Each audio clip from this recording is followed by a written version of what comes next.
là! Allez, va-t'en, maudit chien! Ah! Pousse-toi!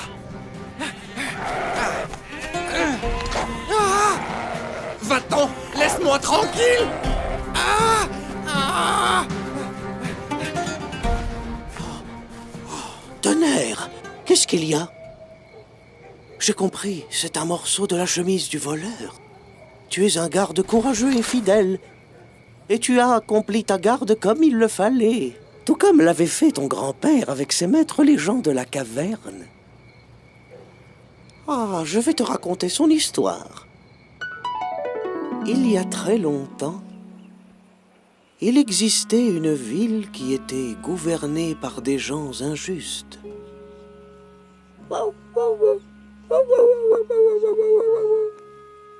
Katmir, viens mon fils pour que je t'allaite. Laisse-moi, maman. Je ne veux pas de lait. Pourquoi mon fils? Qu'est-ce qui s'est passé? Je suis triste et en colère. Pourquoi je suis né chien? Quelle est cette étrange question? Notre Dieu le Tout-Puissant a choisi de nous créer comme des chiens et il a choisi de créer les autres comme des humains. Pourquoi les gens imaginent que le chien est une créature méprisante, une créature dégoûtante ou une insulte ou quelque chose comme ça? Mais enfin, qui t'a dit cela? J'ai entendu un garçon maudissant son voisin en le traitant de chien. Et l'autre s'est mis en colère et a pleuré quand il a entendu le mot. Ne t'en fais pas. Mange jusqu'à ce que tu grandisses et deviennes un gardien fidèle. Et que tu puisses prouver à l'enfant et à l'autre à quel point les chiens que nous sommes sont utiles. Tu sais, je sais faire des choses très utiles, maman. Je peux par exemple marcher sur mes pattes arrière en imitant les êtres humains. Et puis les pattes de devant, comme ça. Et je peux danser en marchant aussi, comme ça.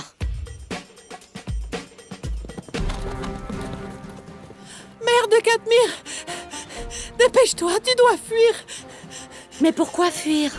J'entends des aboiements de chiens de ce côté. Les gens sont devenus fous soudainement et ont décidé de tuer tous les chiens errants.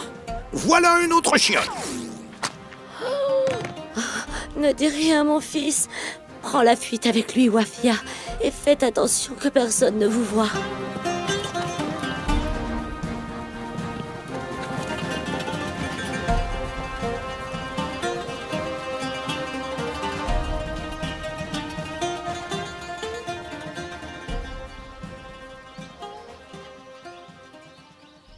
Qu'est-ce qui se passe exactement, ministre?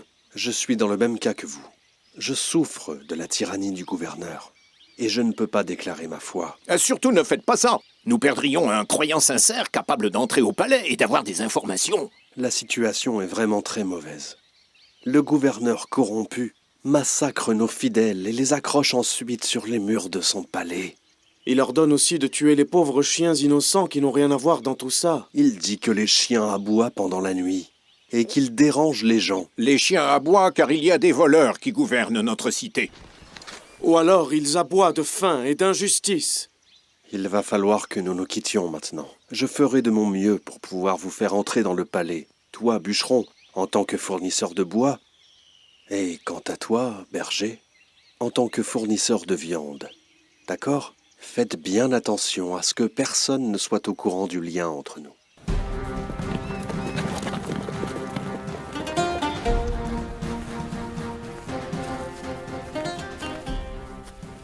Katmir, c'est toi? Tu es revenu, mon petit. Je ne suis plus petit, tante Wafia. Ça va? Comment te portes-tu aujourd'hui? Ça va, louange à Dieu pour tout, mon fils. Pourquoi tu n'as pas mangé l'os que j'ai enterré pour toi? Je t'attendais, mon garçon, pour que nous mangions ensemble. Vas-y, tu peux aller le chercher. Oh non, ma tante, je n'ai pas faim. J'ai le ventre bien plein et il va exploser. Mange-toi, ma tante. Vas-y. Très bon appétit. Raconte-moi alors, Katmir, qu'est-ce qui s'est passé aujourd'hui? Eh bien, j'ai vu que beaucoup de gens quittaient la ville, ma tante, et se précipitaient vers les cavernes ténébreuses. Ne va surtout pas là-bas, Katmir, mon fils. Ces cavernes sont très sombres, tu le sais. Et peut-être dedans, il y a des bêtes féroces. Existe-t-il au monde des créatures plus féroces et plus dangereuses que l'homme, ma tante?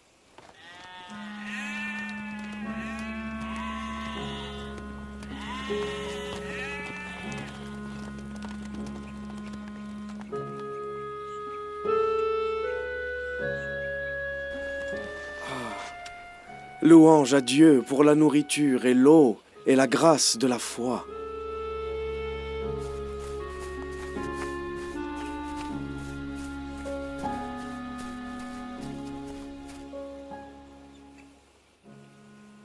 Oh mon Dieu, quelle est cette odeur étrange. Ça sent tellement bon. Il semblerait que ce soit cette chose qu'on appelle la viande. Ça sent trop bon. Est-ce que tu as faim? Approche-toi, n'aie pas peur. C'est certainement une ruse de sa part. Est-ce qu'un simple morceau de viande mérite que je meure?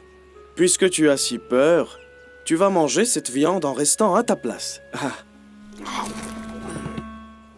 Oui, ça mérite bien de mourir.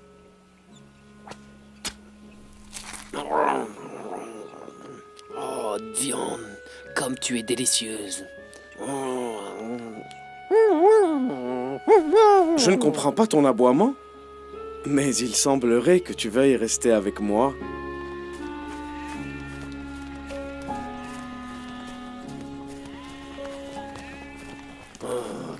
Qu'est-ce que c'est? Pourquoi mon bon maître se précipite-t-il vers cet endroit immonde? Qu'est-ce que tu veux? J'ai préparé le dîner à mon seigneur, le roi.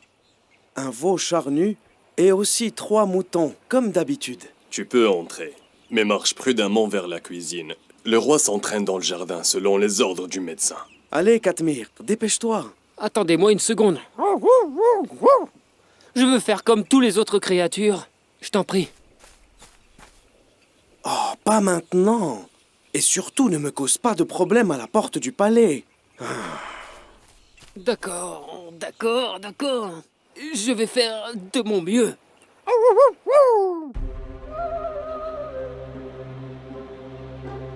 Tu restes bien tranquille, hein, Katmir. Je vais aller remettre les moutons au cuisinier et je reviens après quelques minutes. Oui, d'accord. Je vais m'asseoir. Mais je ne peux pas me contenir plus que ça.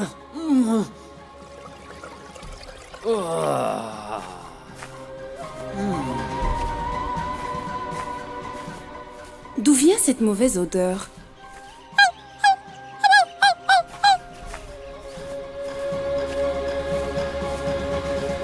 Pourquoi est-ce que tu aboies, hein?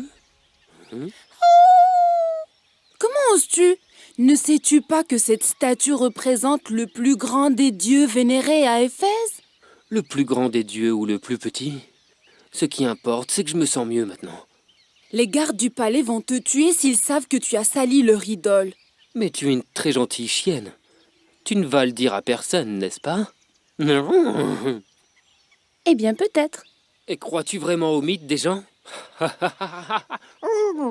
Ne sont-ils pas des imbéciles quand ils adorent les pierres? C'est incroyable. Tu es la première créature brave que j'ai rencontrée dans cette ville. Je voudrais que tu retiennes l'admiration que j'ai pour toi. L'admiration est retenue et je te remercie. Dis-moi, d'où est-ce que tu viens? Je viens des ruines de la cité. Et j'ai rejoint le service du berger aujourd'hui. Mais pourquoi es-tu aussi mince que ça? On arrive à voir tes os à travers ta peau. C'est drôle. Je ne vois pas de raison de rire. Je suis si mince à cause de la malnutrition et de l'avarice des gens. Et des prix élevés. Et de la rareté de la viande. Imagine que je n'avais jamais mangé de viande. Avant aujourd'hui. Ne parle pas de viande devant moi, s'il te plaît. J'en ai marre de manger de la viande. Tous les jours, chaque jour.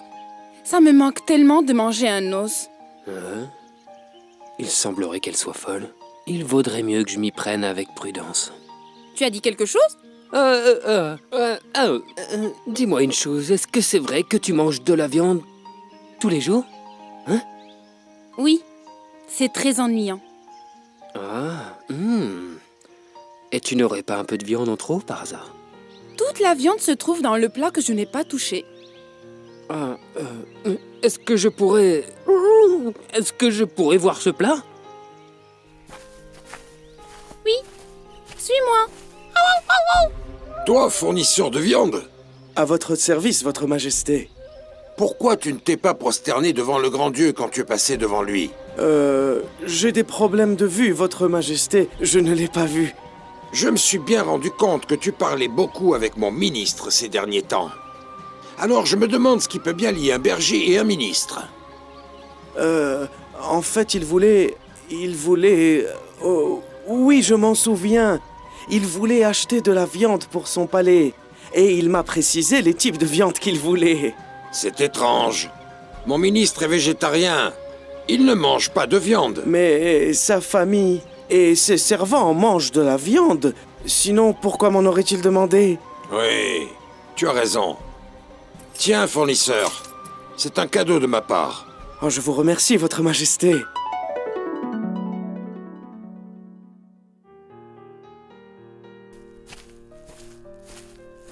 Tu es vraiment sérieuse? Naïch. Je m'appelle Naïch. Et toi, quel est ton nom? Katmir, est-ce que tu es sérieuse? Tu m'invites à manger ta viande? Débarrasse-moi de cette viande, je t'en supplie.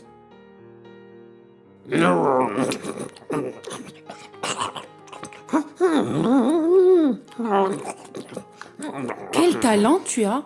Comment arrives-tu à manger aussi vite? C'est la dure vie des ruines qui m'a poussé à agir comme ça dans la vie. Tu es gourmand. Katmir, je t'aime beaucoup. Merci pour l'amour. Mais dans mon cœur, il n'y a pas de place pour ça. Le fait de tout le temps chercher de la nourriture nécessite énormément d'efforts. Il est extrêmement difficile de trouver le temps d'aimer, tu comprends? L'amour est un luxe, dont les pauvres comme moi n'ont pas la chance d'en profiter. Katmir, tu es philosophe, courageux, tu es mince, tu es gourmand et tu es un savant. Je t'aime encore plus. Katmir! Katmir! C'est mon maître qui m'appelle. Excuse-moi. Katmir, est-ce que je te verrai à nouveau? Prends ce bel anneau, mon chien. Écoute-moi bien, nous allons quitter cette ville dès le lever du jour. Le roi a commencé à avoir des doutes sur moi et sur le ministre, et sur tous nos frères croyants. Tu es venu au bon moment. Ton dîner t'attend dans l'assiette. Qu'est-ce que tu as, Katmir? Je vais voyager. Avec qui?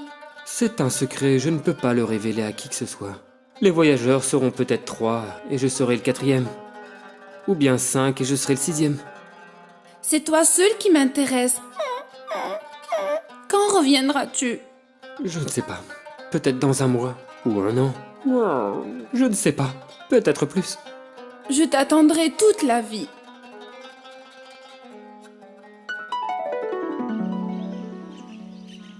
Ce qui vient de se passer est une très grande trahison. Comment le ministre peut-il sortir de la croyance de nos idoles et rejoindre ces traîtres de malfaiteurs? Viens ici, gardien. À vos ordres, Majesté. Je veux que tu les cherches dans tous les recoins. Il faut qu'ils soient tués et que leurs corps soient suspendus sur les murs du palais. Sinon, les gens les admireront.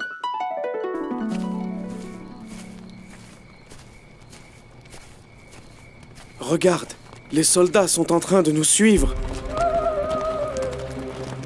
Qu'allons-nous faire maintenant? Il y a la cave là-bas au fond de la montagne que je suis seul à connaître. Allons-y, et ne perdons pas de temps. Toi, marche devant nous, Katmir, et fais attention à ne pas faire de bruit.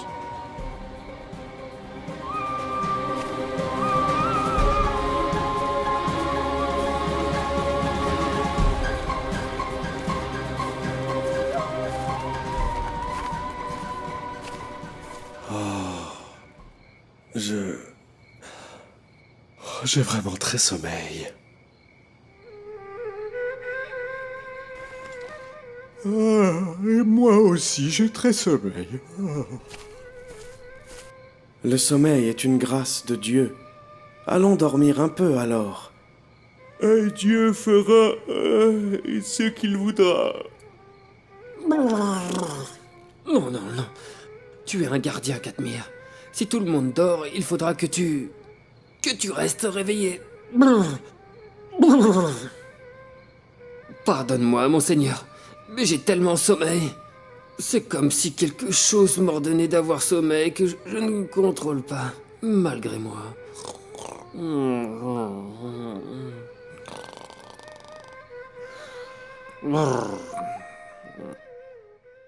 Vas-tu penser que les hommes de la caverne, dont l'histoire est gravée sur l'épitaphe, constituent un de nos signes les plus étonnants?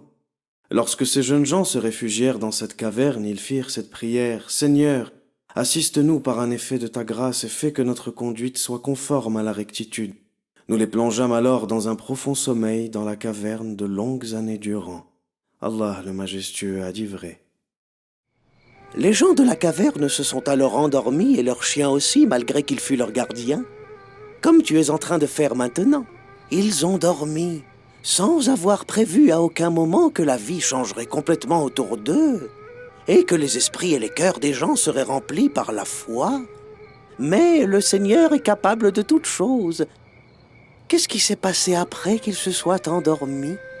Ça, c'est ce que je te raconterai demain, tonnerre, si Dieu le veut.